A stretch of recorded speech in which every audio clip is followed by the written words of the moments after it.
Hey everyone, and welcome to the Explainer. I'm your host, and today I'm firmly putting on my field biologist hat. We are going to look at one of the absolutely most baffling, breathtaking behaviors we've ever documented in the wild. Picture this for a second. A fisherman is just out on the water, totally minding his own business, when a wild dolphin suddenly appears, nudging an entangled, barely breathing calf right toward his boat. And the mother just circles and watches. She somehow understands that this particular ape might actually be able to help. Okay, let's dive right into this truly fascinating phenomenon of human-wildlife attachment styles. Today, we are cracking open the field notes to examine the structured reasons why animals override their deepest evolutionary fears to ask us for help. We'll be looking at the wild triage paradox, the chemistry of how animals categorize safe humans, how we decode interspecies distress signals, the incredible role of inherited trust, and finally, we'll wrap up with the safe haven hypothesis. Let's just get right into it. All right, Section 1, the wild triage paradox, calculated risk in the wild. So we have to start with the obvious question, right? Why on earth would any wild creature whose entire evolutionary programming is basically built around fear, suspicion, and absolute self-preservation voluntarily walk up to the single most dangerous species on the planet and just hand over its baby? I mean, we've spent thousands of years hunting and displacing them. By every reasonable evolutionary metric, an animal should treat a human exactly the way you or I would treat a total stranger holding a chainsaw at 2 a.m. And yet, when a life is on the line, we literally see the exact opposite. What's absolutely crucial to understand here is the shift from pure instinct to calculation. On one hand, we have standard biological fear responses, fleeing, hiding, basically treating us like a lethal threat. But then we have this modern triage behavior. Animals aren't bringing us their babies just to hang out. They do it when there's a severe entanglement, a wound, or some kind of respiratory issue. They are making a real-time calculated risk assessment. They identify a problem that is way beyond their own capability to fix, and they essentially outsource the medical intervention to us. They treat us as emergency specialists. So how do they decide which humans actually make good specialists? That brings us to Section 2, Safe Human Chemistry, Assessing Threat Levels. If you have a neighborhood stray cat, you've probably seen this exact dynamic play out. Feral cats are absolute masters at this four-step process. First, they just observe. Then they evaluate your scent and behavior. Like, are you loud and erratic, or do you leave food out and speak in a quiet voice? If you pass that test, they classify you as safe. And finally, step 4, deploy the babies. Suddenly, boom, you have an entire litter of kittens on your front porch. You aren't magic, you've just passed a rigorous, months-long, completely unspoken background check, and they've reclassified you from potential threat to essentially an extension of their own colony. A massive part of that background check is actually olfactory. Chemical signaling is a key factor for trust. Humans produce a very specific chemical scent signature. We smell like this weird, chaotic combination of soap, sweat, food residue, and, whatever laundry detergent is popular right now. Mammals have incredibly strong scent-based memories. They catalog these bizarre chemical combinations as a non-threatening, predictable profile. Once your highly specific scent gets filed under safe, it sticks around in an animal's memory for an absurdly long time. But we have to be objective biologists here. It's not always some deep romantic bond of trust. Sometimes it really is sheer desperation. A mother facing a flooded den or a direct predator threat might just be drawn to the nearest large, slow-moving, non-predatory shape. We often smell like campfires and sunscreen, which certainly doesn't scream hungry predator. In a major crisis, an animal's options narrow extremely fast, and sometimes we are literally just the absence of a worse alternative. But the fact that approaching us beats out running away, that still shows a remarkable, real-time recalibration of their threat models. Let's move to Section 3, Distress Signals, Decoding Cries for Help.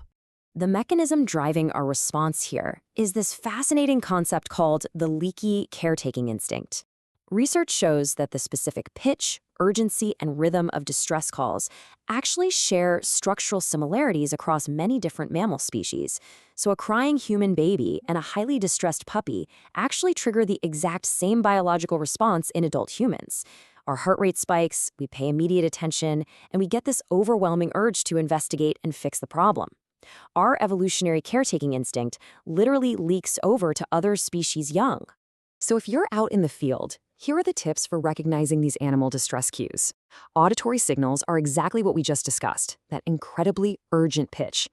Visually, animals will intentionally present the problem to us. They'll show you the visible entanglements or the wounds. But the contextual cues, this is where it gets really eerie. You'll see an incredibly uncharacteristic approach. Think of a mother whale intentionally positioning her injured calf right alongside a slow-moving boat and just waiting. It's a deliberate, slow approach where the animal is essentially saying, "All right, do the thing you do."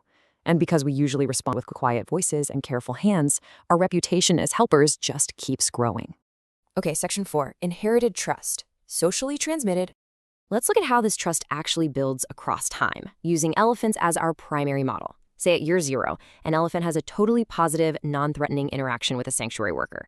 10 full years later, that elephant will still visibly recognize and excitedly greet that former caretaker. By year 20, that elephant's offspring inherently trusts that specific human without ever having to test the waters themselves. They just completely absorb the threat model right from their parents.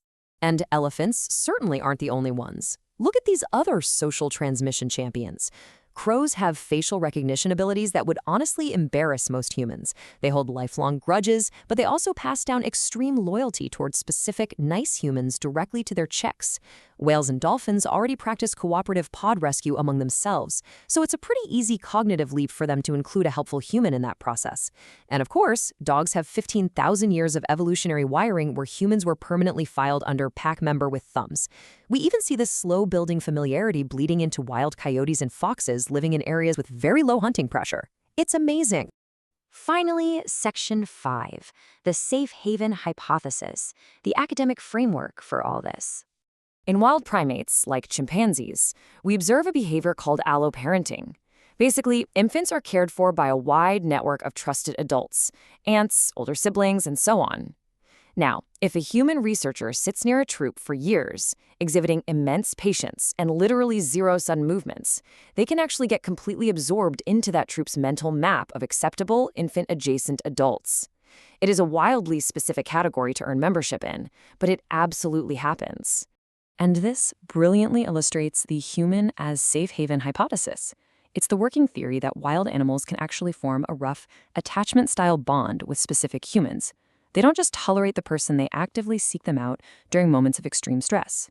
It perfectly mirrors a frightened toddler running toward a parent instead of just running randomly away into danger. In a crisis, they run directly to their safe haven. This is why conservationists have started studying these trust-based interactions as totally legitimate indicators of human-wildlife relationship quality. When a wild animal brings a baby to a human, it's essentially an informal report card on the entire ecosystem.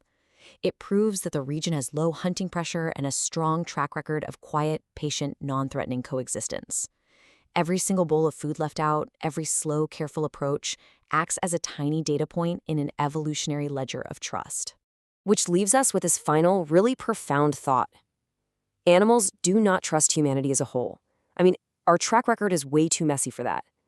But they are trusting you, specifically, the one who didn't scream, the one who actually helped.